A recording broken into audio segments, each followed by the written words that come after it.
संविधान की 12वीं अनुसूची के अनुच्छेद 243 के अनुसार नगर पालिकाओं का कौन सा विषय नहीं है? जनमरण सांख्यिकी, सड़कें और पुल, अग्निशमन सेवाएं, बाजार और मेले, या इनमें से कोई नहीं। कौन सा सही है इसका? 1, 2, 3, 4, 5। चलिए व्याख्या में आपको समझ में आ जाएगा क्या क्या है। विश्व शहरी विकास योजना, पर्यावरण संरक्षण, जन स्वास्थ्य, शिक्षा, सड़कें, यातायात, जल आपूर्ति और सीवेज, विद्युत, आवास, समाज कल्याण, सांस्कृतिक गतिविधियां। और अनुच्छेद का महत्व क्या है और उसके विषय क्या कहते हैं, ये सारे। और 243 डब्ल्यू और नगर पालिका, भारतीय संविधान का अनुच्छेद 243 डब्ल्यू नगर पालिकाओं को संवैधानिक दर्जा प्रदान करता है। ठीक है, चलिए अगला क्वेश्चन देखते हैं। राजस्थान उच्च न्यायालय के जोधपुर प्रधान पीठ के क्षेत्राधिकार में कितने जजशिप आते हैं? कौन सा इसका सही आंसर है? 19, 14, 17, 21। चलिए इसकी व्याख्या देते हैं। राजस्थान जो उच्च न्यायालय जोधपुर है उसमें 11 जिले शामिल हैं और टोटल तो इसमें जैसे 50 जो स्वीकृतों की संख्या है जोधपुर प्रधान पीठ में, जजों की स्वीकृत संख्या 50 है, जो कि जयपुर और जोधपुर दोनों बेंचों में बदलते रहते हैं। इसमें 50 संख्या है टोटल, जो कि कम ज्यादा होती रहती है। ये समय अनुसार आप करंट देखना पड़ेगा ये तो, क्योंकि उस समय ये पेपर जब आया था उस समय संख्या अलग थी, आज अलग है और कल अलग होगी, क्योंकि 50, 46 जो सीजीआई है वो प्रयुक्त करते हैं कि कौन कौन इनके में शामिल होंगे। और राज्य में जब उच्च न्यायालय के पीठाधीश अधिकारी हैं अर्थात प्रमुख जज हैं, उनके द्वारा नियुक्त किया जाता है जजों को। अगला क्वेश्चन देखते हैं। चलो, 1963 में राजस्थान के प्रशासनिक सुधार समिति जो हुई थी, उस सचिवालय के संबंध में दिए गए सुझावों में निम्न में से कौन से कथन सही है? सचिव के पद की नियुक्ति 3 वर्ष से अधिक के लिए नहीं होनी चाहिए। और दूसरा है, सचिव के पद के लिए केवल योग्यता नियुक्ति का आधार होना चाहिए, न कि वरिष्ठता। अर्थात जो ज्यादा अनुभवी है वो सचिव कहलाएगा, या फिर जैसे कि कॉलेजियम सिस्टम होता है उस तरह से नहीं होना चाहिए। इसका आधार था। कौन सा सही है? पहला, दूसरा, दोनों सही है, दोनों गलत है? 1963 में दायर किया गया था इसे। ये दोनों कथन सही है, क्योंकि चलिए व्याख्या देखते हैं। व्याख्या में आपको सब समझ में आ जाएगा। राज्य की सरकारी सिफारिशें और केंद्र की मजदूरी, ये मुख्यमंत्री अपने हिसाब से चूज करता है कि सचिव ये होगा, जो कि सचिव का कार्य, चयन की प्रक्रिया, अनुभव और वरिष्ठता इसका प्रमुख है। राज्य की सरकार की सिफारिश है, केंद्र सरकार की मंजूरी है, मुख्यमंत्री की भूमिका इसमें मुख्यतः है। चलिए अगला क्वेश्चन देखते हैं। ये कुछ और रिपोर्ट भी है जो कि 537 महत्वपूर्ण सिफारिशें इनमें शामिल थी। 20 रिपोर्ट प्रस्तुत की गई थी। 70 के दशक में मध्य में समाप्त होने से पहले आयोग ने करीब 20 रिपोर्ट प्रस्तुत की थी। अगला क्वेश्चन, जो 1963 में जो प्रमुख सुझाव दिए गए थे उसके बारे में सारी जानकारी। जनता की भागीदारी, अधिकारियों के स्थानांतरण, कार्मिक प्रबंधन, लोक सेवाओं का पुनर्गठन, इन सुझावों का महत्व क्या था? भारतीय संविधान के किस अनुच्छेद में लोक सेवाओं की पदोन्नति के लिए राज्य सरकार को राजस्थान लोक सेवा आयोग का परामर्श लेना आवश्यक है? कौन सा अनुच्छेद में था? 145, 300, 245 या 320? देखिए इसका जो आंसर है पहला, दूसरा, तीसरा, चौथा कौन सा सही है? इसमें 320(3) जो अनुच्छेद है इसमें ये शामिल है। और 320(3) और सी क्लोज क्या कहता है उसके बारे में सारी जानकारी है। अगला क्वेश्चन, निम्नलिखित में से कौन सामाजिक लेखा परीक्षा जवाबदेहिता एवं पारदर्शिता सोसाइटी के शासी निकाय के अध्यक्ष है? वित्त मंत्री, मुख्यमंत्री, मुख्य सचिव और निदेशक सामाजिक लेखा परीक्षा जवाबदेहिता, जवाबदेही एवं पारदर्शिता सोसाइटी या फिर नहीं आता? कौन सा सही है? 1, 2, 3, 4।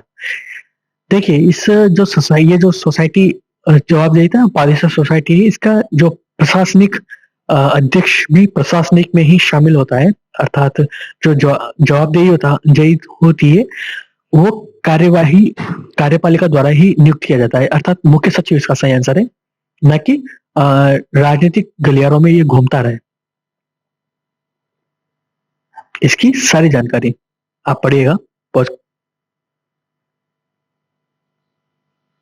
इसके बारे में और अधिक जानकारी महत्वपूर्ण और निष्कर्ष तक सारी जानकारी।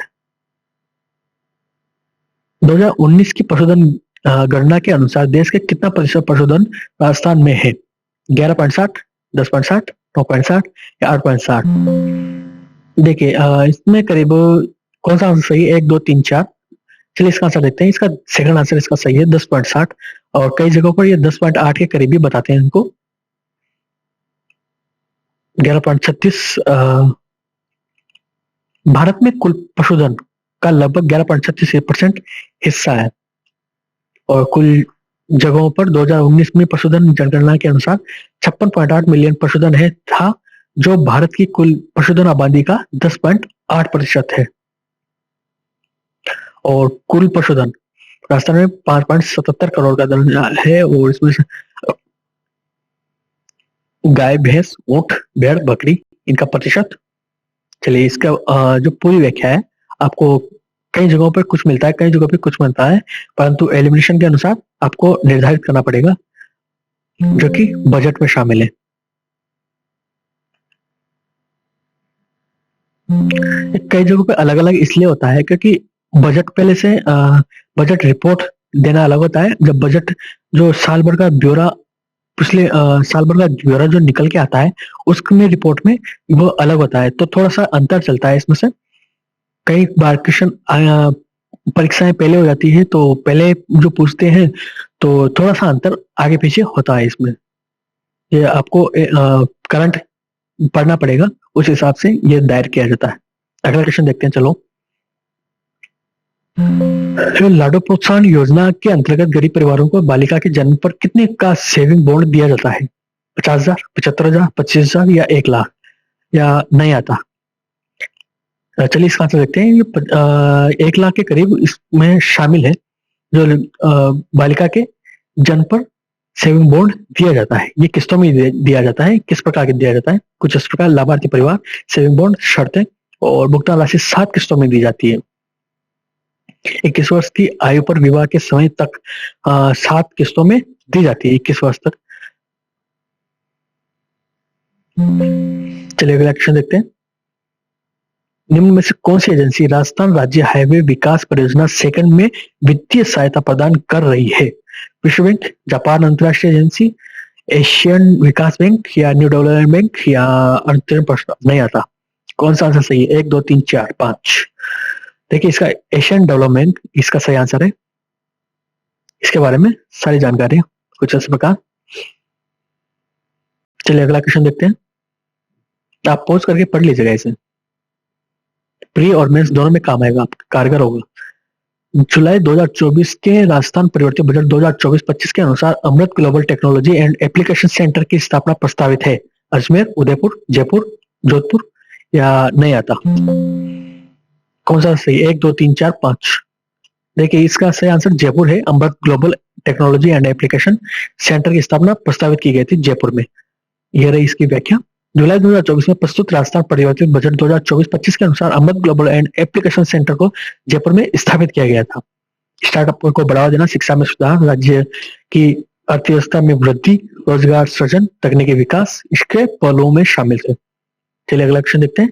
वित्तीय वर्ष 2023-24 के दौरान राजस्थान के कुल निर्यात में हस्तशिल्प क्षेत्र का योगदान कितना था? 19.82, 10.54, 5.48 या 9.54%? चलिए इसका आंसर देखते हैं। 1, 2, 3, 4 कौन सा आंसर सही है? ये सेकंड आंसर इसका सही आंसर है। ये रही इसकी व्याख्या, जो कि 10 से 11% के बीच में है। 10.54 हस्तशिल्प उत्पादों ये शामिल थे। हस्तशिल्प उत्पादों में लघु चित्रकारी, लकड़ी के कलाकृतियां, हाथ के मुद्रित वस्त्र शामिल थे। और कुल निर्यात में टेक्सटाइल, रत्न, आभूषण, इंजीनियरिंग वस्तुएं, रसायन और संबंधित उत्पादों का भी योगदान इनमें शामिल है। अगला क्वेश्चन, मुख्यमंत्री कोरोना सहायता योजना के बारे में निम्नलिखित में से कौन सा सही है? देखिए ये आरपीएससी में आए हुए क्वेश्चन है, पुराने हैं, जो कि उस समय पूछे गए थे। सन 2023 में आया था ये पेपर, आरपीएससी द्वारा पूछा गया है। मुख्यमंत्री कोरोना सहायता योजना जून 2025-2021 में पूरे राज्य में संचालित है। दूसरा कथन है, योजना के तहत प्रत्येक अनाथ लड़के लड़कियों को तत्काल सहायता के रूप में 1 लाख रुपए की एक मुश्त सहायता दे। 18 वर्ष की आयु तक प्रतिमाह 2500 रुपए दिए जाते हैं और सालाना 2,000 रुपए दिए जाते हैं। कौन सा सही है? पहला, दूसरा, दोनों सही या दोनों गलत? देखिए इसका दोनों आंसर सही है, दोनों कथन सही है। ये आपको राजस्थान सरकार सामाजिक न्याय सहायता विभाग की वेबसाइट पर ये जो पेज मिला है, इसमें तारीख लिखी हुई है 25 जून 2021 को, जो कि पहला कथन सही है।